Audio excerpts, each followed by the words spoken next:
Air signs, tignan po natin kung ano ang mensahe para sa iyo ngayong araw. Keep in mind po na ito ay general reading lamang, so hindi po lahat ay makaka-relate, so be open-minded. Sa mga hindi pa po nakasubscribe dito sa ating channel, please subscribe na po kayo. And palike na din po ng ating video. At sa mga nais pong mag-avail ng ating private readings, Lucky Stones and Amulet, makikita nyo po yung link sa description box below. Tarot Intentions by Eliana Reyes. Tignan natin. We have the smell after rain. So, yung alimuom. Like na like nyo ba yung amoy nun? Ako kasi, gusto ko yun, yung amoy nun. Pero yung iba, ayaw nila. Ewan ko kung may katulad ba ako dito. So, we have number 6. Ayan po. Di ko alam kung umuulan ba sa lugar ninyo ngayon. Or meron dito humihiling na sana umulan kasi baka po yung mga pananim ninyo natutuyot na. Tignan natin kung ano pa yung mensahe. We have it tickles. Okay, so you have time with your pets, with your kids, with your loved ones. Ayan, masaya lang kayo dito. Meron tayo ditong family. So, you will spend your time, your day with your family. Ngayon, so pwede kasi yung iba ay wala po kayong trabaho. We have a book or a game. Ayan. So, you will spend talaga your time with your family. Yan. So, pwedeng meron dito staycation. Or pwedeng maglilipat ng bahay. Yan. So, pwede po na makakalipat na kayo sa bahay na pinagawa ninyo. O kaya naman nakahanap na kayo dito ng lilipatan, air signs. So, you will just enjoy this day. Yan. Tignan natin kung ano pa yung mensahe para sa'yo pagdating po sa... Wala lang. Tignan natin kung ano pa yung mensahe para sa'yo. Mensahe pa natin, Spirit Guide for air signs, Gemini, Libra, Aquarius, Sun, Moon, Rising, and Venus. Commitment. Ayan. So, talaga, ito yata ay parang panata nyo na talaga. You know, pinangako nyo to na kapag kayo ay nagkapamilya, talagang mayroon kayong time with your family. Kunwari, every Sunday, every weekend is spend mo yan with your family. Mas mahalaga yung family kaysa sa trabaho. Parang ganyan. Oo. Tapos, ito din, pwedeng merong a-attendan na kasal. Ayan po. So, garden wedding yata ito. So, yan po. Pwedeng invited kayo dito. So, parang ano lang, ang invited naman dito is yung family nyo lamang. So, intimate wedding lang to. Ayan po. So, very committed kayo sa mga ginagawa ninyo ngayon. Kung ano man po yan, kasi di naman lahat nasa bahay, no? Di naman lahat ay walang trabaho. So, tignan natin kung ano pa yung mensahe. Basta nakikita ko sa'yo dito, air sign, sa lahat ng ginagawa mo, binibigay mo talaga yung best mo. Check po natin ano pa yung mensahe para sa'yo. Spirit Guide, ano po ang mensahe natin. So, shuffle muna natin para mawala yung mga negativities. Pagdating dito sa ating mga cards, this is for you.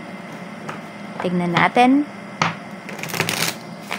Hindi ko alam kung habang nanonood ba kayo nito, may biglang kumatok. Medyo kinabahan ako.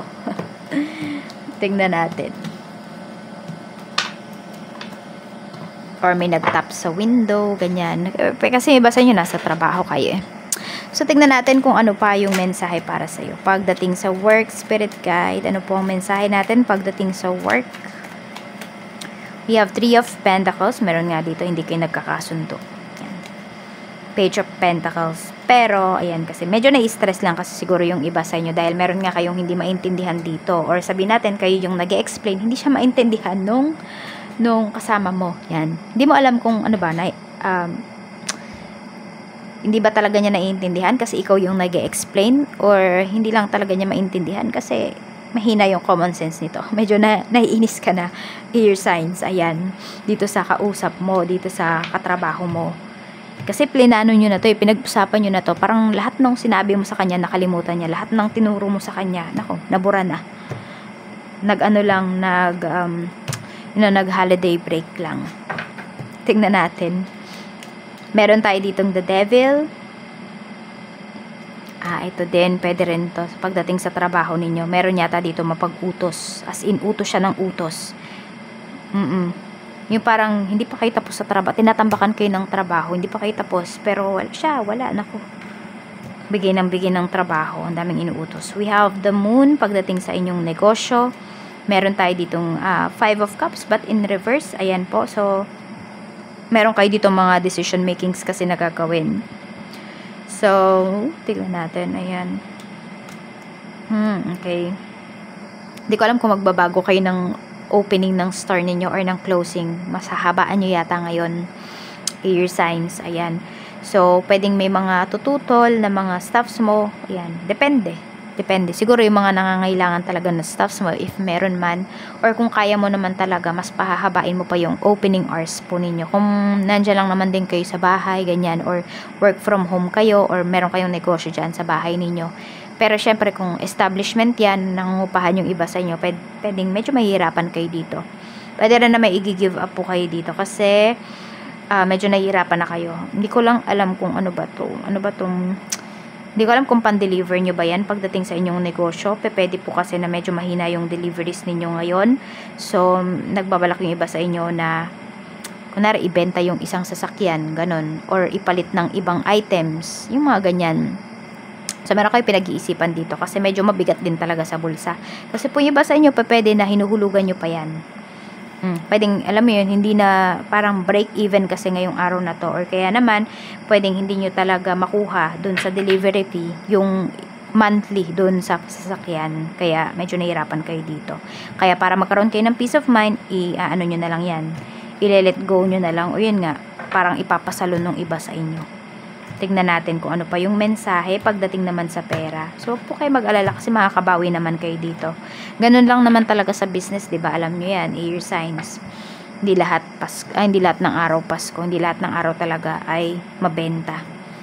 Meron tayong 3 of Swords pero hindi nyo malalaman yung lakas kung dun pa lang sa nanghihina na yung business ninyo ay bumibitaw na kayo. Paano pag lumakas yan? Hindi nyo na mararanasan kasi bumitaw na kayo nung nagkaroon ng problem or yung tipong sa tingin niyo ay hindi na bumebenta.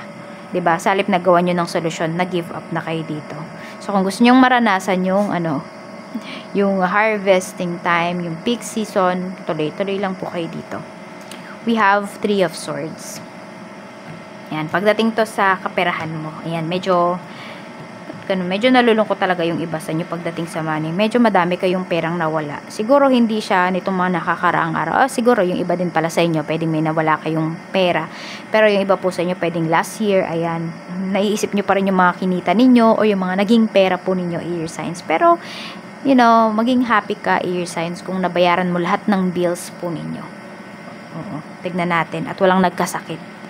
Pero this time, syempre, kailangan maging maingat ka na dito sa pera mo. Ayan, maging committed ka talaga. Ayan, committed ka din dapat sa pag-handle ng finances mo. At kung meron ka talagang tina-target dito, hindi pa pwede na ngayong araw ka lang mag-iipon. Ngayon ka lang magsusuksok ng cash. Hindi po ganun yun. Diba? Tingnan natin. Or kung meron kayong binabayaran na utang dito, mas maganda talaga is consistent kayo dun sa napag-usapan ninyo na time na kayo ay magbibigay. So, 'di ba, nasira na yung iba sa inyo, air signs. Pwedeng kayo to, pwedeng yung isang tao naman na nangutang sa inyo. So, nasira na nga yung pangalan. Tapos, binigyan ng chance. Tapos, ito na naman, hindi na naman makabayad dun sa pinagkasunduan. So, 'di ba, kahit ikaw yan, air signs, is mawawalan ka talaga na ng tiwala dun sa tao. Di ka na maniniwala sa mga sasabihin niya. So, wag nyo pong sirain yung pangalan ninyo dito. Tignan natin. Di ko alam kung kayo ba talaga yung may utang or merong may utang po sa inyo. So, tignan natin.